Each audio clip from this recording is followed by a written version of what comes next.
ابن زیاد کی باتوں کو مان کر کے کربلا چلا گیا اور وہ کیا اس نے کربلا میں کی، ہمیشہ ہمیشہ کے لیے لعنت کا حقدار بن گیا عمر سعد، صرف اور صرف رے کی حکومت حاصل کرنے کے لیے، پاور کے لیے، اقتدار کے لیے، کرسی کے لیے، اقتدار کے لیے، دولت کے لیے گیا تھا عمر سعد۔ مل گئی دولت، مل گئی کرسی، مل گیا اقتدار۔ تاریخ گواہ ہے کہ جب عمر سعد کربلا کا واقعہ تمام کر کے کوفے آیا ہے اور ابن زیاد سے کہتا ہے لاؤ میرا فرمان نامہ میں رہ جا رہا ہوں اپنی حکومت سنبھالنے کے لیے، ابن زیاد کہتا ہے تجھ پہ بھروسہ نہیں کیا جا سکتا، میں نے سنا ہے کہ تو کربلا میں حسین سے خفیہ میٹنگیں کیا کرتا تھا۔ عمر سعد کہتا ہے تمہیں اس سے کیا واسطہ، میں کیا کرتا تھا، جو تمہارا کام تھا وہ میں نے پورا کیا یا نہیں؟ تو نے کہا تھا یا حسین سے بیعت یا سر، میں نے سر لا کر کے پیش کر دیا۔ ابن زیاد کہتا نہیں تجھ پر بھروسہ نہیں کیا جا سکتا، فرمان نامے رے اس نے پھاڑ کر کے آگ میں پھینک دیا، فرمان رے خاکستر بن گیا۔ عمر سعد وہاں سے کہتا ہوا باہر نکلا خسرت دنیا والآخرہ، میری تو دنیا بھی برباد ہو گئی، میری آخرت بھی تباہ ہو گئی۔ یہ وہی حسین کا جملہ ہے، من حاول امرا بمعصیت اللہ فہو افوت لما یرجو واسرع لما یحذر۔ کیا چاہیے تھا عمر سعد کو؟ رے کی حکومت، رے کی حکومت کے لیے راستہ انتخاب کیا، گناہ کا راستہ۔ کس چیز سے بھاگ رہا تھا؟ بچوں کی تاریخ مستقبل سے بھاگ رہا تھا۔ رے کی حکومت مل جائے گی، بچوں کا کیریئر سنبھل جائے گا، بچوں کا فیوچر بن جائے گا، 7 نسلیں چین سے کھائیں گی۔ جس فقر و فاقے سے، غربت سے بھاگ رہا تھا اسی کا شکار ہوا۔ عمر سعد کو ابن زیاد نے دربار سے نکال دیا، مختار کا زمانہ آیا، مختار نے اسے بھی مارا، اس کے بیٹے کو بھی مارا۔ من حاول امرا بمعصیت اللہ۔ عزیزو، توحید میں کسی چیز کی آمیزش کا امکان نہیں ہے، اس میں شرک کو شامل نہیں کیا جا سکتا۔ یہ نہیں ہو سکتا ہے تھوڑی دیر کے لیے خدا کو مان لیں، تھوڑی دیر کے لیے خدا کو کنارے لگا کے کسی اور چیز کو مان لیں۔ کسی اور چیز کو ماننے کا مطلب یہی ہے نا کہ ہم نے اسے خدا پر مقدم کر دیا۔ خدا کا حکم ہے کہ یہ کاروبار حرام ہے مت کرو، ہم نے کر لیا، یعنی ہم نے خدا کے قانون کو اہمیت نہیں دی، یہی نہ ہے، دوسرے کو مقدم رکھا۔ عزیزو یاد رکھیں، اللہ اس ہستی کا نام ہے جس کا کوئی بدل اس دنیا میں ہے ہی نہیں۔ کوئی چیز عظمت خدا کا مقابلہ نہیں کر سکتی ہے۔ سرکار ختمی مرتبہ حضرت محمد مصطفیٰ صلی اللہ علیہ وآلہ وسلم ارشاد فرماتے ہیں لیس شیء الا ولہ شیء یعدل۔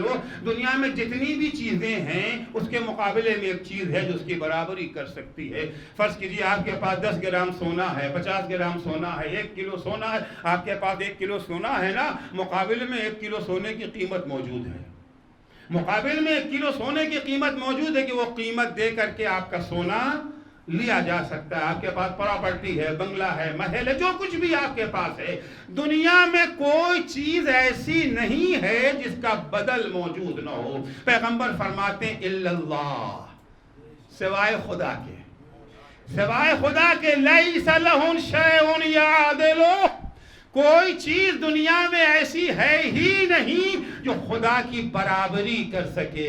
عزیزو، جب برابری کوئی نہیں کر سکتا تو تقدم کیسے ہو سکتا ہے، برتری کیسے دی جا سکتی ہے؟ جب کوئی چیز خدا کے برابر ہے ہی نہیں، جو بھی ہے اس سے پست ہے، اس سے کمتر ہے، انسان کبھی بھی کمتر کی خاطر برتر کو قربان نہیں کرتا ہے، ہمیشہ برتر کی خاطر کمتر کو قربان کیا جاتا ہے۔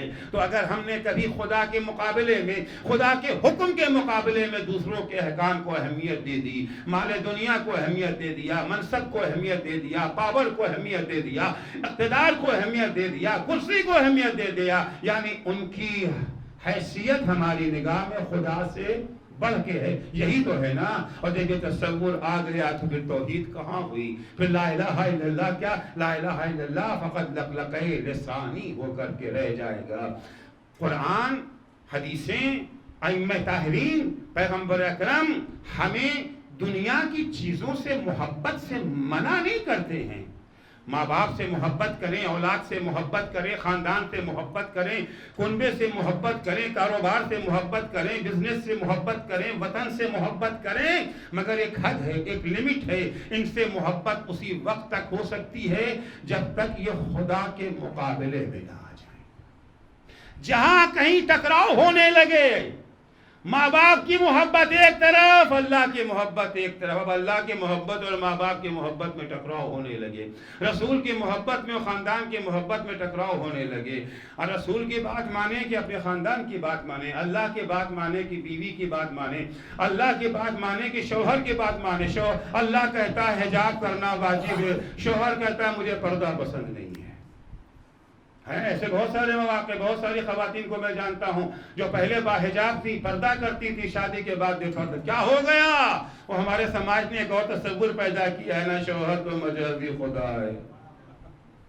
حقیقی مجازی تو پتہ ہی نہیں تھا پہلا ہوتا کیا، اب خدا بھول لیا تھا، خیال آگے شوہر بھی تو خدا ہے نا، لہذا اس کا بھی حکم ماننا واجب ہے۔ کہ جی شوہر نے منع کر دیا، اس لیے ہم نے پردہ اتار دیا۔ بہت سارے ایسے مردوں کو دیکھا گیا ہے جو نمازی تھے، 5 وقت کی نماز پڑھنے مسجدوں میں آیا کرتے تھے، جماعت میں رہتے تھے، بالکل غائب، دور دور تک کہیں دین و مذہب کا معلوم ہوا کہ صاحب کہیں ایسی غلط جگہ شادی ہو گئی، اب بیوی کے عشق میں آ کر کے انہوں نے دین کا سودا کر لیا۔ اسلام منع نہیں کرتا ہے کہ شوہر بیوی سے محبت کرے، بیوی شوہر سے محبت، حکم اسلام ہے، تعلیم اسلام ہے کہ ایک دوسرے سے محبت کریں، مگر لمٹ ہے، حد ہے اس کی۔ محبت اس لیے کر رہے ہیں کہ خدا کا حکم ہے، اطاعت اس لیے کر رہے ہیں کہ خدا کا حکم ہے، لیکن اگر یہ خدا سے ٹکرا جائیں تو اسلام اس کی اجازت نہیں دیتا۔ سورہ توبہ کی آیت ہے، قل لو ان كان آباؤكم وابناؤكم واخوانكم وازواجكم وعشيرتكم واموال اقترفتموها وتجارة تخشون كسادها ومساكن ترضونها احب اليكم من الله ورسوله فتربصوا حتى ياتي الله بامره۔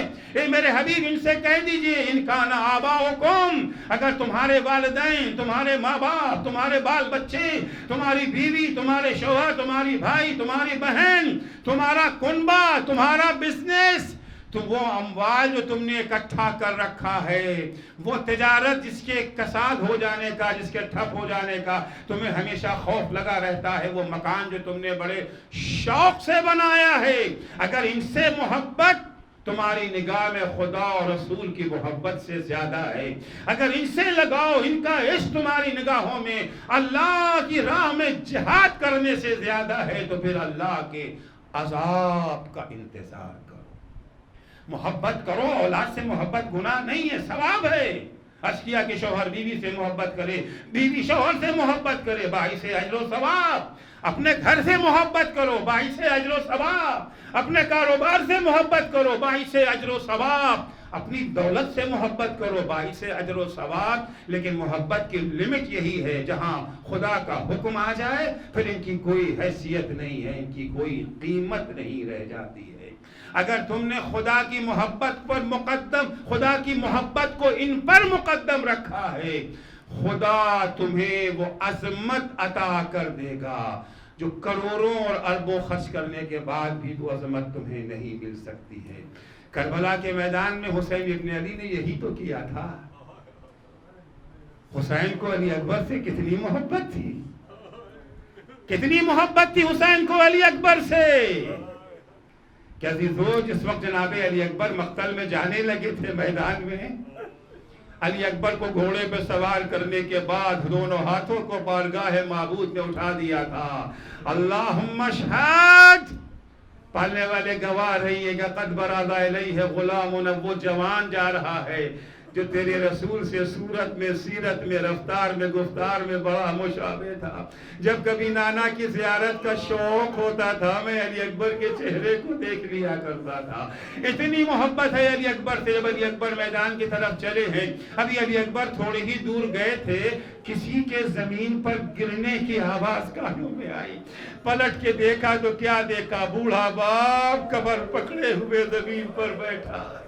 بیٹا، علی اکبر کہتے ہیں بابا آپ تو رخصت کر چکے، اب کیوں چلے آ رہے؟ بیٹا اگر صاحب اولاد ہوتے، اتنی محبت ہے حسین کو علی اکبر سے، لیکن اگر دین خدا کو ضرورت پڑ گئی تو علی اکبر کو بھی قربان کر دوں گا۔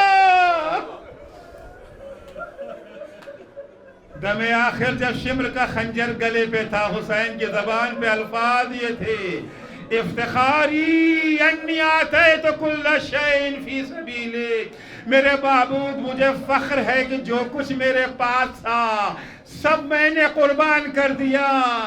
جوان علی اکبر کو قربان کر دیا، 6 مہینے کے علی اصغر کو قربان کر دیا، بہن زینب کی چادر کو قربان کر دیا، 4 سال کی سکینہ۔ آج حسین کی عظمت کیوں قائم ہے؟ کیونکہ حسین نے حکم خدا کی خاطر سارے محبوبوں کو قربان کر دیا۔ خدا نے بھی حسین کو وہ تحفہ دے دیا کہ دنیا کے گوشے گوشے میں علی تو پابندیاں لگی ہوئی ہیں مگر دل بے چین ہے، دل تڑپ رہے ہیں۔ جسے جہاں موقع مل رہا ہے، جہاں فرصت مل گئی، اپنے جذبات کا اظہار کرنے کے لیے بے چین ہے۔ حسین کی بارگاہ میں نذرانے عقیدت پیش کرنے کے لیے بےتاب ہے۔ خطرات ہیں، اس کے باوجود انسان بے چین ہو رہا ہے۔ یہ ہدیہ خدا ہے، یہ خدا کا تحفہ ہے جو حسین ابن علی کو ملا۔ عزیزو، حسین کے ساتھ جتنے ہیں سب اسی سانچے میں ڈھلے ہوئے ہیں۔ پہلے بھی عرض کیا تھا، وہ بوڑھے ہوں یا بچے ہوں، زینب کا بھی یہی جذبہ ہے، سکینہ کا بھی یہی جذبہ ہے، علی اکبر کا بھی یہی جذبہ، حسین کا بھی یہی جذبہ۔ چاہے کتنی مصیبتیں برداشت کرنی پڑیں، اگر پیاس کی مصیبت ہے قبول ہے، بھوک کی مصیبت ہے قبول ہے، زندگی سے ہاتھ دھونا ہے قبول ہے، عزت و آبرو بھی قربان کرنا ہے تو قبول ہے۔ ابھی تو دولت کا لٹا دینا آسان ہوتا ہے، جان کا قربان کر دینا بھی آسان ہوتا ہے، لیکن عزت و آبرو کا سودا کرنا بڑا مشکل ہوتا ہے۔ اے عزیزو، یہ وہ ہستیاں تھی جنہوں نے ہر چیز کو قربان کر دیا، حق کی بالادستی کے لیے، حق کا پرچم لہرانے کے لیے۔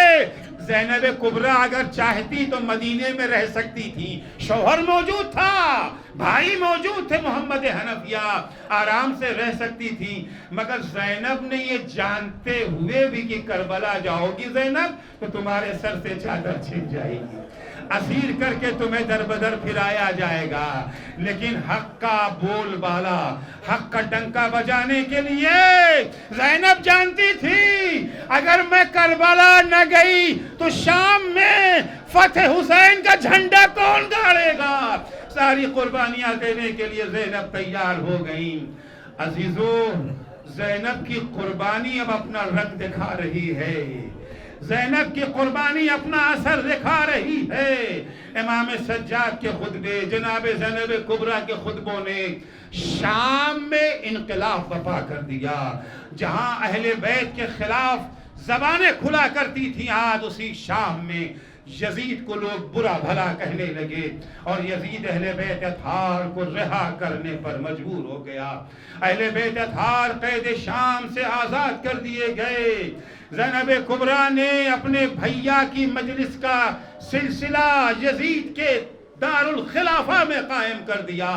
مجلسیں، وہ مجلسیں انقلاب آفری مجلسیں، یہ مجلسیں فقط جذبات کی تسکین والی مجلسیں نہیں تھیں، یہ مجلسیں صرف اپنے اشک و ماتم کے اظہار کی مجلسیں نہ تھیں، بلکہ زینب کبریٰ کے مجلسوں نے وہ اثر کیا کہ شام میں انقلاب کے آثار ظاہر ہونے لگے۔ یزید گھبرا گیا ان مجلسوں سے، ڈر گیا ان مجلسوں سے، تدبیر نکالے، امام سجاد سے کہتا ہے بس بہت ہو گیا، اب تم شام میں نہیں رہ سکتے۔ پہلے تو اس نے یہی کہا تھا نا، تمہارا جی چاہے شام میں رہو، جی چاہے مدینہ چلے جاؤ، اب کہتا ہے نہیں تم شام میں نہیں رہ سکتے۔ اسے پتا تھا اگر یہ مجلسیں چند دن اور جاری رہ گئی تو یزید کی حکومت باقی نہ بچے گی، اب تمہیں جانا پڑے گا۔ عزیزو، شام سے چلنے کی تیاریاں شروع ہو گئیں۔ جب شام میں یہ قافلہ پہلی سفر کو آیا تھا، کس حال میں آیا تھا؟ سید سجاد کے ہاتھوں میں ہتھکڑیاں تھیں، پیروں میں بیڑیاں تھی، گلے میں خاردار توق تھا، زینب کبریٰ کے سر پہ چادر نہ تھی، بازوؤں میں رسیاں بندھی ہوئی تھیں، اونٹ کی ننگی پیٹھ پر بٹھال کے بیویاں لائی گئی تھی، نہ محمل تھی نہ ہماری۔ لیکن اب جو روانگی شام سے ہو رہی ہے، انقلاب دیکھیے، اسے انقلاب کہتے ہیں۔ اب اونٹوں پر محملیں بھی رکھی ہوئی ہیں، پردوں کا بھی اہتمام ہے، بیویوں کے سر پہ چادریں بھی آ گئی ہیں، بازوؤں میں رسیاں بھی اب بندھی نہیں ہے، سید سجاد کا گلا بھی آزاد، ہاتھ اور پیر کی زنجیریں بھی کھل چکی ہیں۔ اے عزیزو، بیویاں ایک ایک کر کے محمل میں سوار ہو رہی ہیں، قافلہ شام سے جا رہا ہے، لیکن اس قافلے کی اہم مسافرات، اس قافلے کی اہم مسافرہ جسے وطن جانے کا بڑا اشتیاق تھا، جب کبھی شام کو اڑتے ہوئے پرندے سکینہ دیکھتی تھی، جناب زینب سے پوچھتی تھی، بھوبی اماں یہ پرندے کہاں جا رہے ہیں؟ اے بیٹا سکینہ، شام ہو گئی ہے، یہ اپنے گھونسلوں کو جا رہے ہیں، اپنے گھروں کو جا رہے۔ سکینہ تڑپ کے پوچھتی تھی، پھوپھی اماں ہم اپنے گھر کب جائیں گے؟ جسے سب سے زیادہ شوق تھا وطن جانے کا، وہی مسافرہ اس قافلے میں شامل نہیں ہے۔ سیدانیوں کے دل بھر آئے، سکینہ کو یاد کر کے آنسو بہانے لگی۔ وہ عورتیں جو جناب زینب کو رخصت کرنے آئی تھیں، ان عورتوں سے خطاب کر کے جناب زینب کہتی ہے، شام کی عورتوں، ہم تو شام سے جا رہے ہیں، مگر تمہارے درمیان ایک بڑی قیمتی امانت چھوڑ کے جا رہے ہیں، دیکھو انہیں فراموش نہ کرنا، میری سکینہ کی قبر پہ جاتے رہنا، سکینہ کی قبر پہ چراغ جلاتے رہنا۔ اجرکم اللہ۔ عزیزو، قافلہ چلنا چاہتا ہے کہ یزید آ گیا، اپنے ساتھ ڈھیر سارا مال و دولت لے کر کے آیا ہے، کہتا ہے خذو هذه الاموال عوض ما اصابکم، تمہیں بڑی مصیبتوں کا سامنا کرنا پڑا ہے، ان مصیبتوں کے بدلے میں یہ مال و دولت قبول کر لو۔ یزید خوبہا دینے آیا ہے، کس کا خوبہا؟ سیدہ کے لال کا خوبہا، 6 مہینے کے علی اصغر کا خوبہا، کڑیل جوان علی اکبر کا خوبہا۔ یزید چاہتا ہے معاملے کو یہیں دفن کر دیا جائے۔ ایک دفعہ ام کلثوم آگے بڑھی، یا یزید ما اقل حیاؤک و اسلب وجہک، تو کتنا بے شرم ہے، تقتل اخی و توتی عوضہ مالا، میرے بھیا کو قتل کر کے بدلے میں مال ہمیں دے رہا ہے، لا یکون کذالک ابدا واللہ، خدا کی قسم ایسا ہرگز نہیں ہو سکتا، تیرے مال کو ہم ٹھوکر مارتے ہیں۔ عزیزو، قافلہ شام سے روانہ ہوا، اونٹ آگے بڑھ رہے ہیں، بیویاں پلٹ پلٹ کے زندان شام کو دیکھتی جا رہی ہیں، جب تک شام کی دیواریں نظر آتی رہی، بیویاں سکینہ کو یاد کر کے آنسو بہاتی رہی۔ قافلہ چلا، ایک دوراہے پر پہنچنے کے بعد کارواں کا سربراہ کہتا ہے امام سجاد سے، یہاں سے راستہ 2 حصوں میں بٹ جاتا ہے، ایک راستہ مدینے کی طرف جاتا ہے، ایک راستہ کربلا کی طرف جاتا ہے، میں مدینے کے راستے پہ جاؤں یا کربلا کے راستے پر؟ امام سجاد جناب زینب سے مشورہ کرتے ہیں، جناب زینب کہتی ہے بیٹا وطن تو ضرور جاؤں گی، لیکن پہلے میں اپنے بھیا کی قبر کی زیارت کے لیے جاؤں گی۔ قافلے کا رخ کربلا کے راستے کی طرف موڑا گیا، اے عزیزو، یہ قافلہ شام سے کربلا کی طرف روانہ ہوا، ایک قافلہ اور مدینے سے کربلا آیا ہوا ہے۔ اس قافلے میں 3 افراد ہیں، رسول کا بوڑھا صحابی جابر ابن عبداللہ انصاری، ان کے شاگرد عطیہ اوفی ہیں، اور ان کا غلام ہے۔ جابر امام سجاد سے پہلے کربلا پہنچے ہیں۔ جب جابر کربلا پہنچے ہیں، پہنچنے کے بعد معرفت ہے جابر کو حسین کی، جابر کو پتا ہے کس کی زیارت کے لیے آئے ہیں۔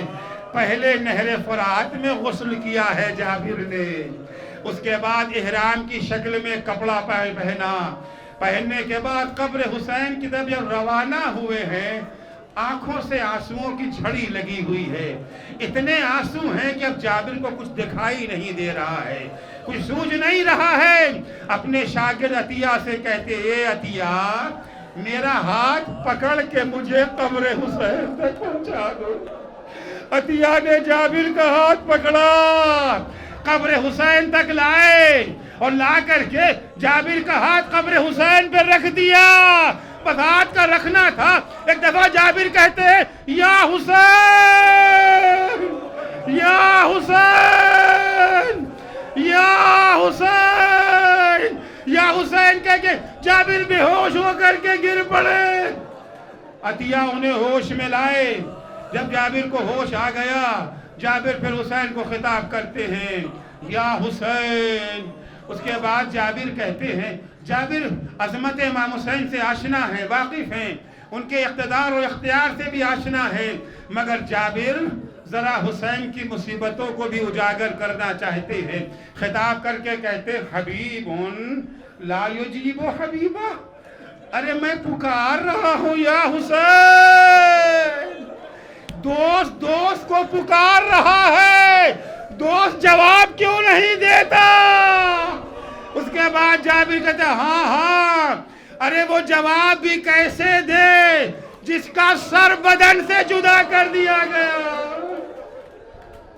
جابر قبر حسین پر کھڑے ہوئے زیارت پڑھ رہے ہیں، حسین سے عاشقانہ گفتگو کر رہے ہیں۔ اچانک جابر کے غلام نے کہا، شام کی طرف سے کوئی قافلہ آ رہا ہے۔ جابر نے کہا، جا کے دیکھو، اگر یزید والے ہیں مجھے آ کر کے خبر کرو تاکہ ہم لوگ کہیں چھپ جائیں، اور اگر سید سجاد اپنے اہل حرم کے ساتھ آ رہے تو میں تمہیں خوشخبری کے بدلے میں آزاد کر دوں گا۔ غلام گیا، تھوڑی دیر گزری تھی، دوڑا دوڑا آیا، جابر مبارک ہو، سید سجاد اہل حرم کے ہمراہ آ رہے ہیں۔ جابر فوراً استقبال کے لیے آگے بڑھے۔ جب امام کے پاس پہنچ گئے، ایک دفعہ امام نے اپنی باہیں جابر کے گلے میں ڈال دی۔ ارے بڑی مدت کے بعد کوئی اپنا ملا ہے۔ یا جابر واللہ قتلہا ہونا رجالنا وذبح اطفالنا وصبیا نساؤنا۔ اے جابر، خدا کی قسم، یہیں پر ہمارے مردوں کو قتل کیا گیا، ہمارے بچوں کو ذبح کیا گیا، ہماری عورتوں کو اسیر بنایا گیا، ان کے سر سے چادریں چھینی گئی۔ زینب کبریٰ بھائی کے قبر پہ آئی، زینب نے اپنے کو قبر حسین پہ گرا دیا۔ بھائیا، بہن بڑی شرمندہ ہے، آپ کی امانت سکینہ کو قید شام میں چھوڑ کے آئی ہوں۔ الا لعنت اللہ علی قوم الظالمین وسيعلم الذين ظلموا أي منقلب ينقلبون۔ بار الہ تجھے واسطہ ہے محمد و آل محمد علیہ السلام کا، ہماری اس مختصر سی عبادت کو قبول فرما۔ معبود، تجھے ان آنسوؤں کا واسطہ، غم حسین میں بلند ہونے والی ان آواز گریہ کا واسطہ ہے۔ معبود، ہمارے گناہوں کو معاف فرما، پالنے والے ہماری توحید کو توحید خالص بنا دے، معبود ہمیں توفیق عنایت فرما، زندگی کے کسی بھی میدان میں کسی بھی موڑ پر تیری نافرمانی کر کے دنیا حاصل کرنے کی ہم کوشش کبھی نہ کریں۔ معبود تجھے واسطہ ہے محمد و آل محمد علیہ السلام کا، جو مومنین و مومنات بیمار ہیں انہیں شفائے کاملہ عاجلہ عنایت فرما۔ خدایا عاشقان حسین اس موذی مرض کی پرواہ کیے بغیر تیرے غم میں شریک ہونے کے لیے، تیری بہن کو پرسہ دینے کے لیے اکٹھا ہوئے ہیں، خدایا ان سب کو ان موذی مرض سے محفوظ رکھ، جو مبتلا ہو چکے ہیں انہیں جلد از جلد شفا عنایت فرما۔ آنے والے صدقے میں اہل بیت اطہار علیہ السلام کے جو مومنین و مومنات پریشان حال ہیں ان کی پریشانیوں کو دور فرما، جو بے روزگار ہیں انہیں حلال اور پاکیزہ روزگار عنایت فرما، جو صاحب روزگار ہیں ان کے روزگار میں مزید ترقی اور انہیں اپنے بے روزگار بھائیوں کی مدد کی توفیق کرامت فرما۔ بار الہ جو بے اولاد ہیں انہیں نیک اور صالح اولاد عنایت فرما، جو صاحب اولاد ہیں انہیں اپنی اولاد کی دینی تعلیم و تربیت کی توفیق عطا فرما۔ معبود تجھے واسطہ ہے محمد و آل محمد علیہ السلام کا، مراجع کرام اور رہبر معظم انقلاب اسلامی کی حفاظت فرما۔ بار الہ شیعیان حیدر کرار، محبان اہل بیت اطہار، ظاہران سید الشہداء، عزاداران مظلوم کربلا جہاں کہیں بھی ہوں ان کی جان مال عزت آبرو کی حفاظت فرما۔ امام زمانہ کے ظہور میں تعجیل فرما، جب حضرت کا ظہور ہو تو ہمارے اعمال ایسے ہوں کہ ہم ان کے اصحاب و انصار میں شمار ہو سکے۔ اللہم عجل فی فرج مولانا صاحب الزمان وجعلنا من اعوانہ و انصارہ۔